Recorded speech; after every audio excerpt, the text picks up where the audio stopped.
More and more Americans are hopping on planes every day, going overseas, and many would tell you that they are not looking for a quick hookup or, fun. They actually want a serious relationship. They are searching for peace, respect, femininity, and a serious relationship. But is dating overseas actually better than dating right here in these United States? Let's talk about it.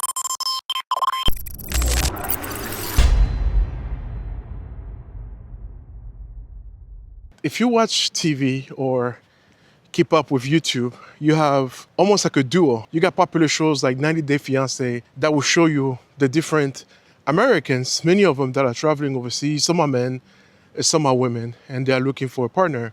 What I'm going to be discussing is addressing specific countries that see a huge increase in the number of Americans that are pulling up at the airport and seeking partners. You have places like Colombia, Brazil, Mexico, a lot of the countries in Latin America. And then in Asia, you have places like Vietnam, you have Thailand, and then you have Eastern European countries as well. So I want to basically focus my conversation on that because those are the most popular countries that see an increase year after year in the number of Americans that you're pulling up, seeking these partners. So first thing, when you pull up in these countries with your passport, what do you represent? In many cases, you represent opportunities, an escape, financial stability, and you represent a visa pathway. Many times, the men that are going to these countries are viewed by the local women as a way for them to escape. She knows if she gets with you, she may have the opportunity to get out of her country and maybe move to the United States. And make no mistakes, many of them do. I know a lot of the media has been focusing on this passport bro movement, but that is not by any means,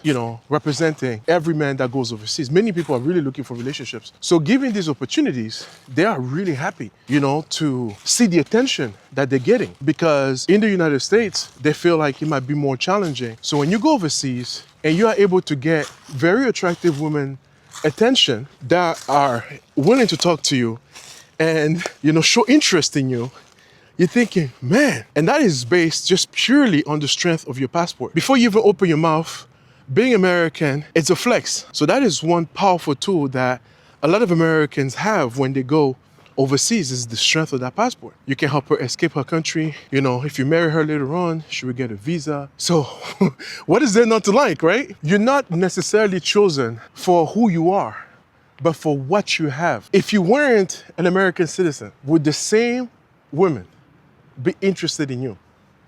That is the question. Problem with this here is that for many of the people that are going overseas seeking partners, they have extreme language and cultural barriers. It doesn't always appear as a hurdle because people are using, translators. I know personal people who have been, in relationships with foreigners and they were able to talk to the translator. I'm talking about like dating for a long time that way. So despite the cultural and the language barriers, a lot of the foreign women will be willing to look past those challenges, right? So the issue here is that you may not necessarily focus on how culturally different you are because you're infatuated by the way she looks.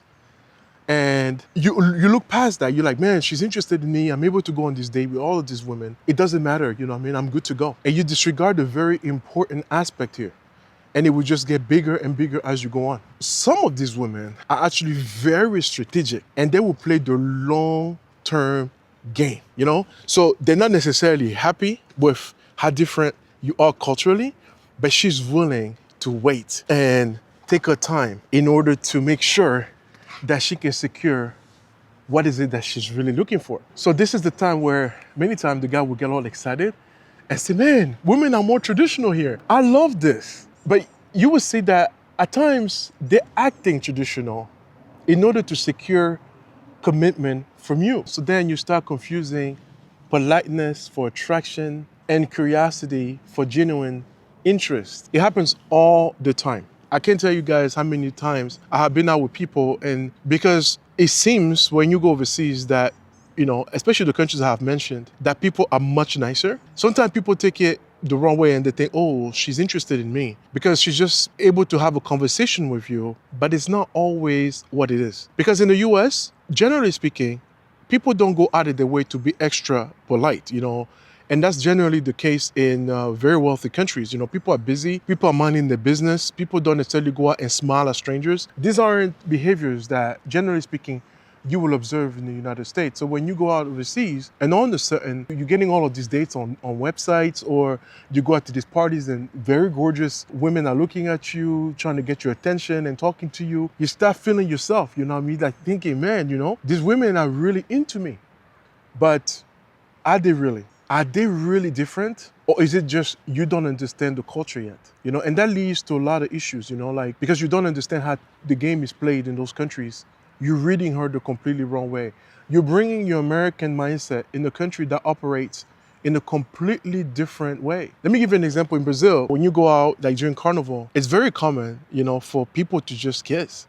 You know, you will see men and women kissing. There's not much emotion involved. It's a cultural thing. And I know, you know, if you're watching from the United States, you might think, well, this is disgusting, just kissing a bunch of strangers like that. But yeah, that's the culture around Carnival. That's what happens, you know, but the same girl will kiss you like that and say bye and then kiss somebody else right in front of you. It means absolutely nothing, but you might feel a little bit hurt because you feel like, damn, you know, she was really feeling me.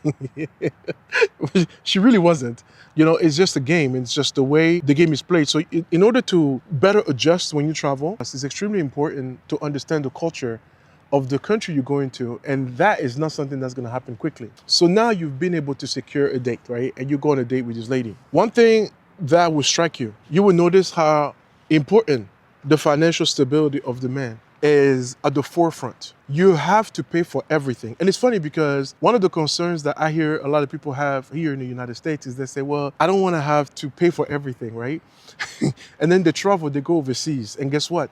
The expectations that you pay for everything is the same, if not even higher. In these countries that people go to seek a date, women make even less. So they expect you to pay for everything. That's the traditional way. And it's also culturally the way it goes. And this has to be shown very early. She's not gonna offer to pay half. She's not gonna offer nothing on the first date. You will pay for everything. Just ask anybody who's been around these countries. So guys, this is the way it goes. In Colombia, in Brazil, in Vietnam, in many of these countries that is attracting American travelers, this is the reality. Your financial responsibility and reliance that she must have, that you will provide, has to be shown very, very early. She's not coming out with you if you broke. She has broke guys right there in her neighborhood already. You know what I mean? She's not gonna go out of her way to date a broke gringo. What is there to gain? So you have to have money. So the problem that you left the US for, I don't want to pay for, you know, for everything. I want the girl to offer half. You find the same things in this country, but you look past that because, oh, she's attractive, or man, back in the US, ain't no way the same girl will even look at me. There's no way. So therefore, let me go ahead and provide. Let me go ahead and pay. So you basically left the United States to escape feminism, but then you are under a tremendous amount now of financial pressure.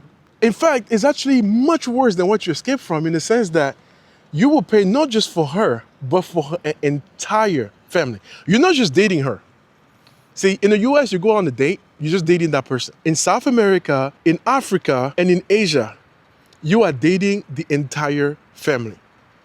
You're dating the entire family. She would tell you, oh, you know, my son is sick, or my dad needs a surgery and I really need this money and stuff like that. And if she is coming out and dating you and hooking up with you and all of that, she's expecting you to provide. And if you don't, it's not going to work out. And it doesn't take a long time. I know many travelers complain about this. You meet a woman and you were in town for maybe a few weeks or a few months, whatever the case might be, and you met someone that you felt like you had a connection, and you left, you came back to the US. You're planning to go back to meet the girl again because you're very interested in her. But then what happens, as soon as you get back, the demand starts. The same stories over and over again. You know, I need money for this, I need money for that. And it leads sometimes to, friction, but not always. Some guys are just very kind and understand and say they care for the girl, and they feel like, well, I make more money than she does, so let me go ahead and provide and pay. So you do pay, you know what I mean? But remember what you're running away from. One of the major issues when you hear people talk about dating in the United States, they complain about that pressure. They say, well, I don't want to have to pay for everything. She works. What doesn't she offer to pay half, right? You were fighting against that here. You were going overseas, and what do you encounter? You encounter a situation where not only the pressure is for you to provide, but you provide for even more people.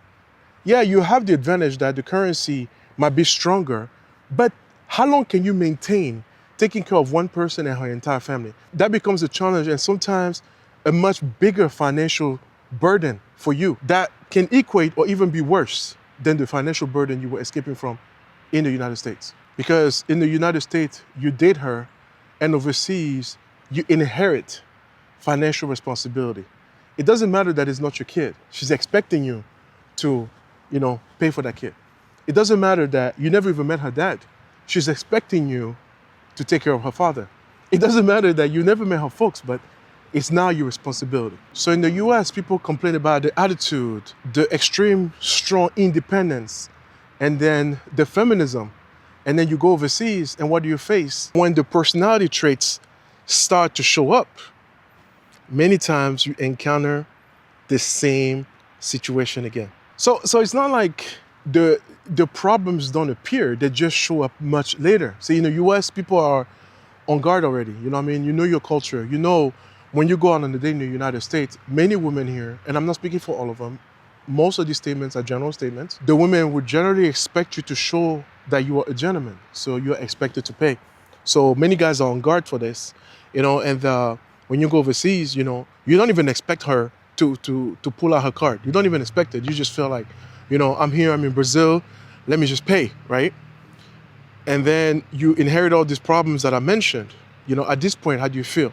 So by the way, I have this travel channel, IvainTunes. If you guys are finding me for the first time, I travel around the globe and I show many different stories. This is an opportunity for me to clear the air about some of the issues and challenges that I don't always have a chance to talk about. So these are issues that when you start peeling the layer, you have to ask yourself. I'm not saying necessarily that it is better here or it's better overseas. I just want to have an honest and frank conversation about challenges that, for some reason, most people don't tell you. They don't discuss that. The advantage about being overseas is that you do have more money, so therefore you have more options, and you are technically a higher status, again, because of the passport that I mentioned. So in the case the woman is playing a long-term game, she's actually hiding her resentment because she doesn't want to lose you, the gringo, right? So she's hiding her resentment. You are inheriting dependency, and at times, sometimes you will get manipulated. So guys, when you travel, especially to Latin America, and you hear a lady say, amor, hey, the very first time you hear that, hey man, even many times after, when you hear amor, it makes your heart start racing, man. So it has an effect. But sometimes, it's used as a way to manipulate you because they know exactly how it makes you feel. So they don't hesitate a second, to utilize all the tools that they have available in order to butter you up and to bring you into her circle and to make you feel that you are more than you are, to make you feel like you're special, and then to take advantage of as much as they can take advantage of. Don't be falling for these techniques, man. These women are very skilled in manipulating gringos.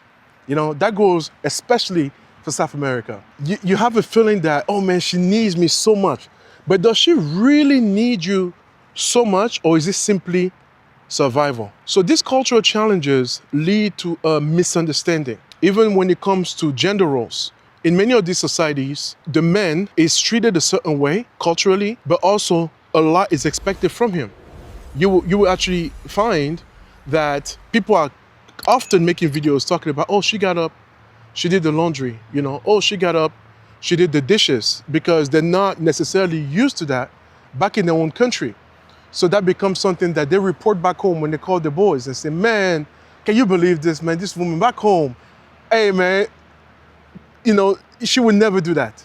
That would never happen in the United States. She would never get up and just clean my dirty underwear. She would never get up and just do the dishes, man. No way. So all of those things are tools that guys are just like, hey, man, I found the one, man. She's special. And you won't believe how much these little things mean to men, because many of them feel like back home, this is not the treatment that they used to. They're getting treated differently. They're getting treated like royalty. So she's getting closer to you. And being compatible with someone isn't simply an issue of attraction. It's also a matter of culture. What you might see as controlling may actually just be cultural. I'm gonna give you guys another example. So in Vietnam, you know, I've experienced sometimes that if you talk to somebody, like a lady, and you say, hello, how you doing? They might just reply by fine, nothing else. In the US, if someone asks you how you doing, it's generally expected that you would say, I'm doing fine, or I'm not doing so well, how about you?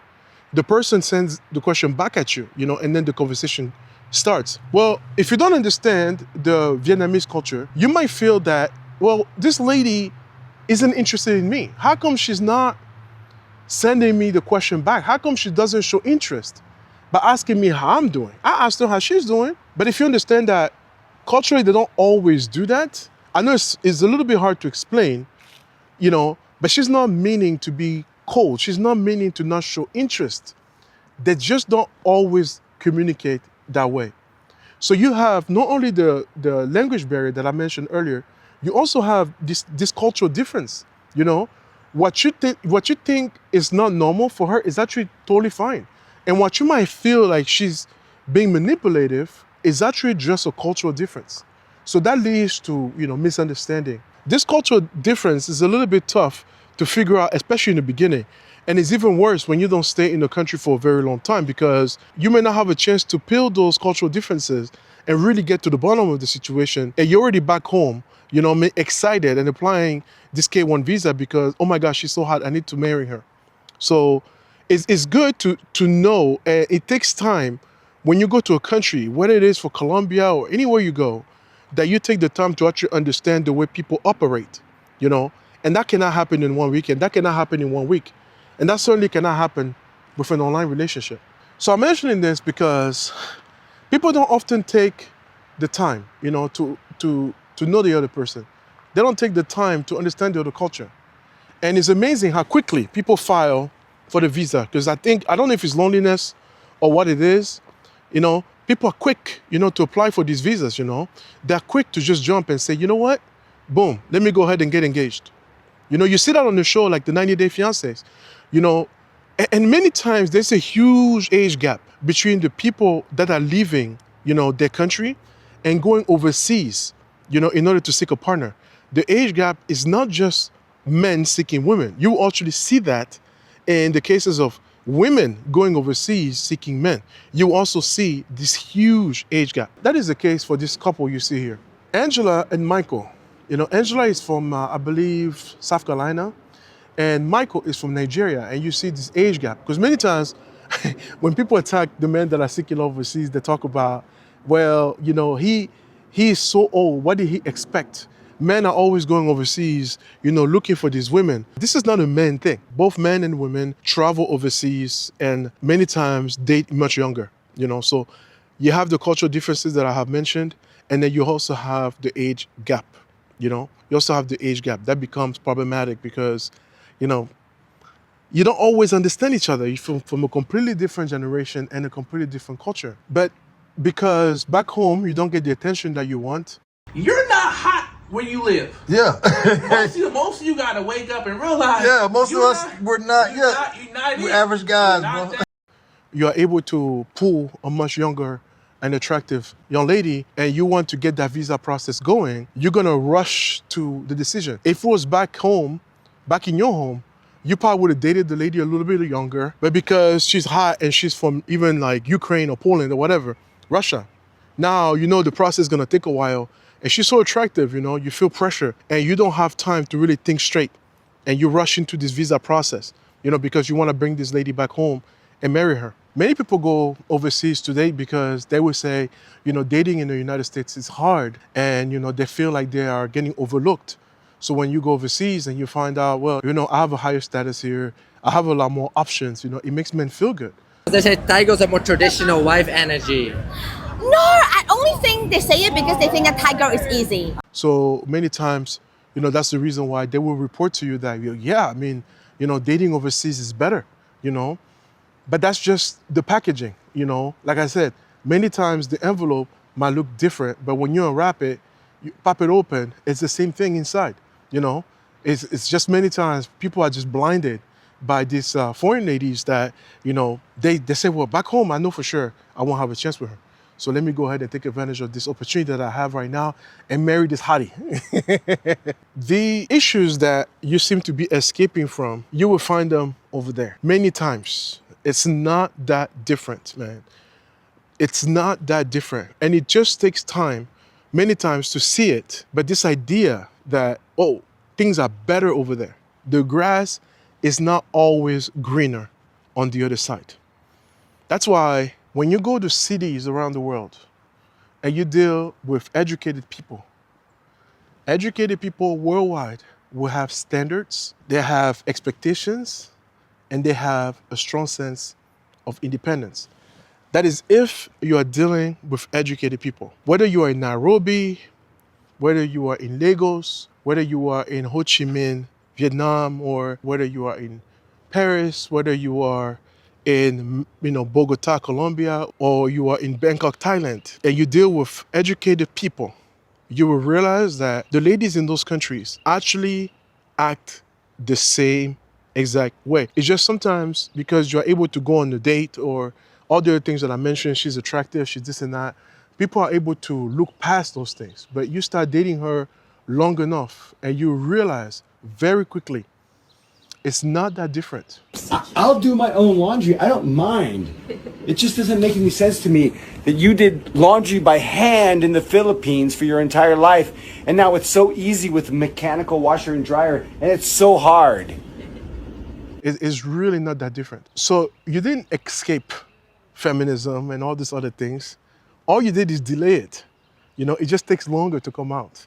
But it's there. The difference is also that, generally speaking, American women will be more financially independent than many of the women that, foreigners go and date in those countries. So with that financial independence, the feminism and all the other traits that people seem to run away from, it's not delayed. It comes out, very, very quickly. So when you go date overseas, many times you realize that the financial gap, between men and women is significantly bigger. And with this significant financial gap, you will feel a sense of more appreciation. Oh man, she likes me so much more. She does this.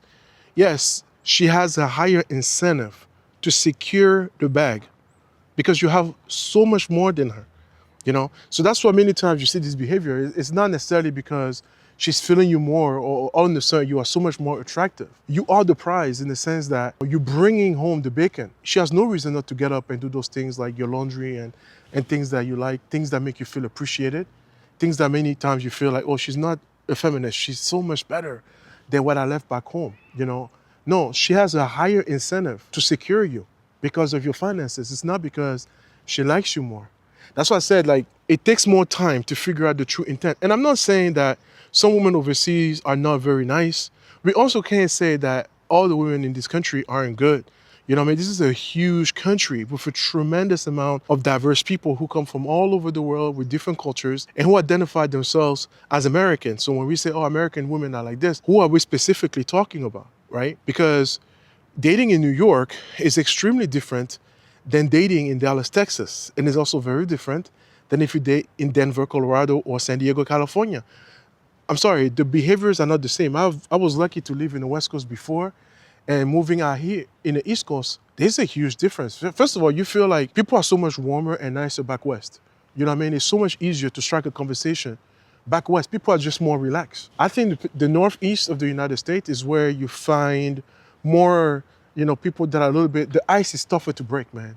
It takes a little bit more time, to get to know people and break the ice, So it's not all the same. So I'm not trying to, talk smack about foreign women and say they're no good and that, the United States is so much better. I'm not saying that. I just want to underline some of the differences that I have observed that many times when people talk about, dating overseas, they don't talk about it. They don't mention it. And it seems like you just see this guy on a YouTube video and every city he goes, he just talks about how much better women are.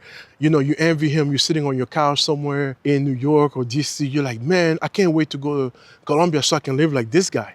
You know what I mean? If you're looking for something serious, it's important to have these serious conversations because the grass is not always greener on the other side. You need to take your time to really understand what is it that you are actually seeing. Is it what you think it is, or is it something completely different? So you need to take the time, maybe talk to someone who lives there for a long time, maybe talk to someone who has experience dealing with that specific type of person in that country to tell you, maybe watch out, she's trying to take advantage of you. Maybe delay that Western Union. I heard they have the term Western Union pappies, you know what I mean? These are the guys that are getting, squeezed financially so much, you know what I mean? Because they fall for some of the games that takes place overseas. You cannot be naive. When people live in developing countries, they think ahead, man. This is survival. They cannot afford to be dumb. Many times they have to think 2, 3, 4 steps ahead of time. And you coming from the US, sometimes you're not used to certain behaviors. You're not used to certain personalities. You don't think that a woman that looks like this could be doing that. And then next thing you know, you're getting crushed, man. You're getting crushed because you think you are so much better than you are. You think you are so much more attractive, or you think that, the girl is genuinely interested in you. But again, she might be, but you just don't know. So I just want you guys to take the time to think, and that's why I'm making this video. Let's think about this. Is it really better? So we talk about femininity, we talk about softness, submission, traditional behavior. That's what it will look like to us. But sometimes these tools can be used as a way to attract, secure, and maintain access to the bag. So she's really not more feminine. She's not. She's just playing this game. And she wants to turn you into a Western Union pappy. What I'm trying to say, guys, with this video, man, is that dating overseas is not a cheat code. Dating overseas is not a cheat code. Don't be falling for these videos. Don't be falling for these guys who are traveling around and showing you how they can pull all these women and like all of this stuff. Don't be a fool. You can find love overseas. It can be fun. It could be cheaper. If you do things the right way, it could be just rewarding, to travel around the world. I think it's a great benefit to travel, but it's not a cheat code. And, with the internet today, people copy a lot of the things that they see. You go to, many cities around Africa, and I used to have this idea in my head of the traditional African woman. You start traveling around these African countries and you deal with educated, young ladies, and you realize that, wait a second, there's really no difference between what I'm trying to run away from, whether you live in New York, Maryland, Florida, whatever you see there that you don't like, and you think, oh, let me just cross the ocean, you find the same exact behavior. Again, I'm not talking about people who do pay for play. That's a completely different dynamic. If you are seeking a relationship overseas, you need to learn the language, you need to understand the culture, and it takes time. It takes time. But people many times are going overseas, falling in love very quickly, and getting married. And it just brings a whole set of problems. Guys, if you see on this graph right here, the number of Americans going overseas and marry foreign women is increasing and has been on the increase for the last 10 to 15 years. The vast majority of the people that are engaging in this are men, by close to about 75%. So women also could participate in this. They go overseas and look for men, but men are engaged in this way more, almost 3 times more. So when you notice in the people, men and women that go overseas and seek partners, many times there's a huge age gap. I mentioned earlier one of the couples, Angela and Michael. Angela from the United States and Michael significantly younger from Nigeria. And they were dating for a while. You will see on the same graph, there's like a decline in the number of marriages, but that is because of the COVID pandemic. It's not because people just like stopped looking for love overseas. The COVID pandemic made people stop traveling. The world was basically on hold. So a lot of the applications were not getting processed. The graph that I showed you guys is pulled from the USCIS, which is the US Citizenship and Immigration Services. They are responsible for providing visas. They're providing green cards when people get married and all of that. So these are the data. More and more American citizens are traveling the world and seeking romantic partners. That number slowed down around the pandemic and is now back up on the rise. The boys are back at the airports. So it's important to be mindful of these challenges that I talk about, you know what I mean? And if you understand that going overseas may not be a cheat code, then you're gonna be on the lookout and you're gonna be looking for these personalities and behaviors that I have discussed. I hope this video saves at least one of you guys that is rushing or getting ready to go overseas and bring that lady back home. Now, another graph I want to show you guys is the countries that most people travel to and bring wives from. So you have on the top Mexico, the Philippines, and India. I know for sure places like Mexico and India, 9 times out of 10, what you see there are people who are actually descendant from those countries. So, you know, you have Mexican Americans that might be going back to Mexico and marrying Mexican ladies back home. But you also have Americans that are going to Mexico to marry them. But India, for example, these are Indian, maybe from like second generation immigrants who many times are still participating in arranged marriages. So you are here and your family is from Mumbai or whatever, and they find a wife for you. And then you're gonna fly back home and bring the wife here. These marriages are the lowest to fail, despite the fact that it's arranged, which is very interesting. Culturally in the United States, people don't do arranged marriages, right? We have, oh man, I need to choose my partner. But for some reason, it works for Indian people. Many times your parents, they know you, they raised you, they gave birth to you, they know what you are like, and they're looking for a person that matches your vibe. For some reason, those marriages seem to fail the least. There are many reasons for that. You know what I mean? It's also cultural.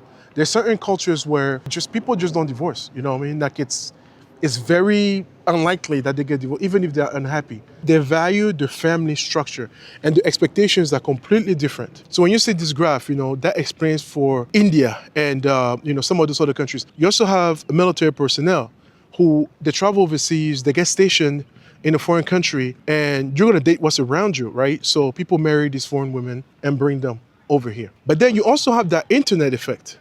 The passport bro effect. The people who are going overseas and marrying foreign women because they have seen, you know, YouTube videos, they have heard from their friends, they have, you know, encountered like articles, people talking about, oh, women are different in this country. Let me go over there. All their friends are going to Medellin. Let me go to Medellin. Let me go to Rio. You have that demographic as well. And that covers for the next big brackets in the graph. The DR, Colombia, Vietnam, Brazil. These are the countries that a lot of the travelers more and more are going to in order to find a partner. And with those countries, what you'll find is that you are more likely to divorce. These relationships are following the same percentage of the divorces in the United States. Close to half the marriages end up in divorces in the United States, and close to half these foreign marriages also end up in a divorce. So, is it always better to go overseas to find the woman or the man of your dream? If you're looking purely on data, I will comfortably tell you, not necessarily. Every case is different, but if you're looking at people who are seeking love and relationships and building families, you realize that they bring the partners back in the United States and they encounter the same problems that they were running from. You know, unless you move to those countries, like people will say, oh, make sure you don't bring her in the United States. Yeah, you don't have to bring her back. If you are working remote or you're rich or retired, you know, you can stay in Vietnam, you can stay in Thailand or whatever, if you have that option. That definitely will be, you know, the better move for a lot of people. They will always say, oh, don't bring her back home. I wish I had the data to show you the American people who are actually moving overseas and marrying overseas. How many of them actually stay married? I don't have that data, but I can tell you, bringing the lady of your dream to the United States, with time, you encounter the same exact problem. So it is not because she is better. It is not because, you know, women in that particular country is better. It is not the case. People from a certain financial standpoint and education level behave in very similar ways. The internet impacts the way we think. The internet impacts the way people behave. Cultures are being copied and many times not for the best. And the behaviors that many times people try to run away from is getting spread out around the world. Going overseas is not necessarily the answer. It's important to take the time to understand the culture you're going to understand the people, and to really see what they're all about, and not rush to a marriage because you feel like you have the lady of your dream or the man of your dream, and you end up in the same exact situation than where you started from, which is divorce, unhappy, and lonely, and many times extremely broke. So guys, I hope you enjoyed the discussion about dating overseas. It's very, very challenging. And as I travel around the world, I have opportunities to meet and deal with many different people. So it's always a pleasure to engage in these conversations when, I travel. And I wanted to just bring it up to your attention for those of you who may not have maybe had the opportunity to travel around and maybe thinking about it. This is the reality of what goes on overseas. Be careful about appearances. People who date culturally different individuals are more likely to divorce as well. I'm not saying it's wrong to have like interracial dating and stuff like that. To each his own. But you will notice that interracial marriages end up at a higher rate than people who marry within their race. And that's because of cultural differences. When you get married and you start dating seriously, you will notice and observe personality traits that you may not have seen in the beginning. And then the cultural differences become extremely apparent, especially when it comes to raising children. Certain cultures being in the corner because Johnny misbehaved. Let me just put him in the corner today. That might be enough. And in other cultures, you need to whip out that belt and whip Johnny. But if you whip him, it can create problems in your relationship. So it's important, as you go out and date, to be aware of the fact that as you deal with a different culture, you're going to have more frictions. You're going to have more challenges. It might be rewarding, but not necessarily. So the point of this video was to let you guys know that going overseas is not a cheat code. It is great. Travel, explore, but be mindful of these challenges that many people don't tell you when they shoot their amazing YouTube vlogs, dating around the world and showing you these things. So anyways, guys, I hope you enjoyed the video. Let me know your perspective. After watching this video, what do you think? Do you think it's still better to date overseas, or do you think it's actually much better and safer to date in the United States? Let me know what you think. I can't wait to read your comments. Thank you for watching. If that's your first time on the channel, kindly subscribe to IvainTunes and IvainTunes, and I will see you guys on the next video. Peace out.